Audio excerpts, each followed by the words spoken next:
Channel easy to learn by BK Mishra में आपका स्वागत है। और आज इस सूरदास जी के पद की व्याख्या करेंगे, अंतिम पद की। और उस व्याख्या से पहले इस पद को एक बार पढ़ लिया जाए। संदेशो देव की सो कहियो, हाँ तो धाई तिहारे लाल की, हाँ तो धाई तिहारे सुत की दया करती ही रहियो। जदब टेप तुम जानती उनकी, तो मोहि कही आवे। प्रात होत मेरे लाल लड़ेते, माखन रोटी भावे। तेल उपटनो व्यर्था तो जल, ताहि देखी भज जाते। जोई जोई मांगत सोई सोई देती, क्रम क्रम करि कन्हाते। सूर पथिक सुनि मोहि रहन दिन, बढ़ो राहत उर सोच।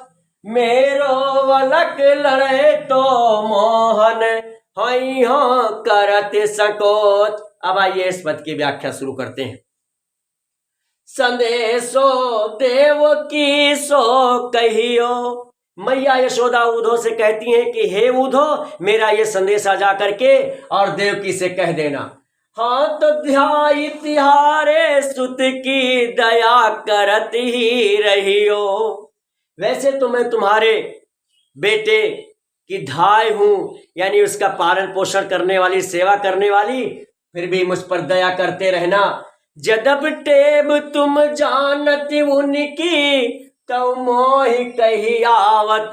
वैसे तो तुम उनकी माँ हो, उनकी सारी आदतों के बारे में जानती हो, फिर भी मुझसे बिना कहे नहीं रहा जाता है, मुझे कहना ही पड़ रहा है। सुने।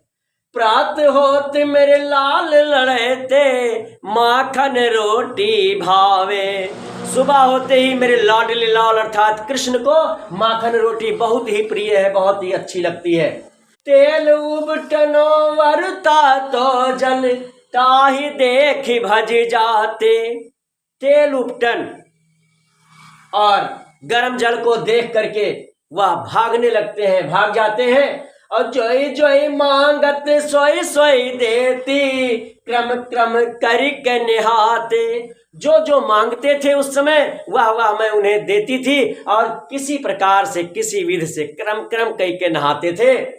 सूर पथिक सुन मोहि रहन दिन, बढ़ो राहत उर सोच। सूरदास जी कहते हैं कि मैया यशोदा उधो से कहती हैं कि हे उधो सुनो, मुझे रात दिन इसी बात का मेरे हृदय में शोक बढ़ा रहता है। क्या कि मेरो वलक लड़े तो मोहन, होई हाँ करत सकोच। मेरा बहुत बड़ा लाडला, बहुत अधिक लाडला मोहन अर्थात कृष्ण अपने मन में किसी बात को मांगने का संकोच करता होगा। इसी बात को लेकर के मेरे हृदय में बड़ा दुख रहता है।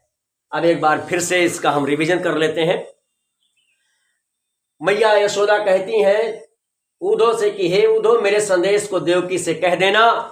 वैसे तो मैं उनके बेटे की धाय माँ हूँ, यानी उनका सेवा करने वाली हूँ, फिर भी मुझ पर दया करती रहेंगी।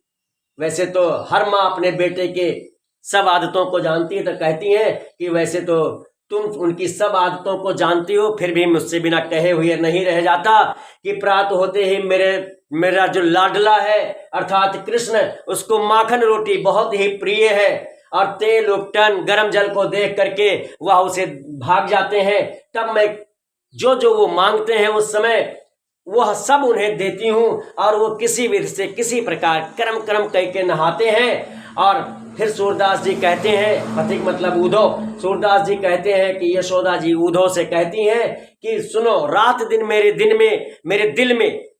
मेरे दिल में इसी बात को लेकर के शोक बढ़ा रहता है कि मेरा जो सबसे लाडला मोहन अर्थात कृष्ण है, वह वहाँ कुछ मांगने में बड़ा ही संकोच करता होगा। यह मेरा संदेशा देवकी से जाकर के कह देना।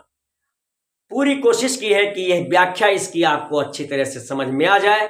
यदि आपको अच्छी तरह से समझ में आई है तो अपने मित्रों को शेयर जरूर करें, और मेरे चैनल को सब्सक्राइब करने के लिए उनसे बोल दें। और आपने भी अगर ना किया हो तो अब तक जरूर कर दीजिए। और किसी भी तरह की, चाहे आपकी प्रॉब्लम हो या जिस अपने मित्र को आप ये मेरा शेयर कर रहे हो उन्हें कोई प्रॉब्लम हो, तो मेरे व्हाट्सएप नंबर 945251 71010385 पर अपनी किसी भी प्रकार की समस्या, चाहे वो हिंदी के व्याकरण में हो, हिंदी के पद्य में हो, इंग्लिश के ग्रामर में हो, फिजिक्स के न्यूमेरिकल डेरिवेशन में हो या मैथमेटिक्स में हो, जरूर मेरे व्हाट्सएप पर आप भेजें और आपको आपकी उस समस्या का निदान जरूर मिलेगा। हाँ, इसमें भी जान लीजिए कि संदर्भ, प्रसंग, ये सब भी लिखना है, काव्य सौंदर्य, यदि आपको लिखना मैंने छोड़ इसलिए दिया है कि खुद कोशिश कीजिए।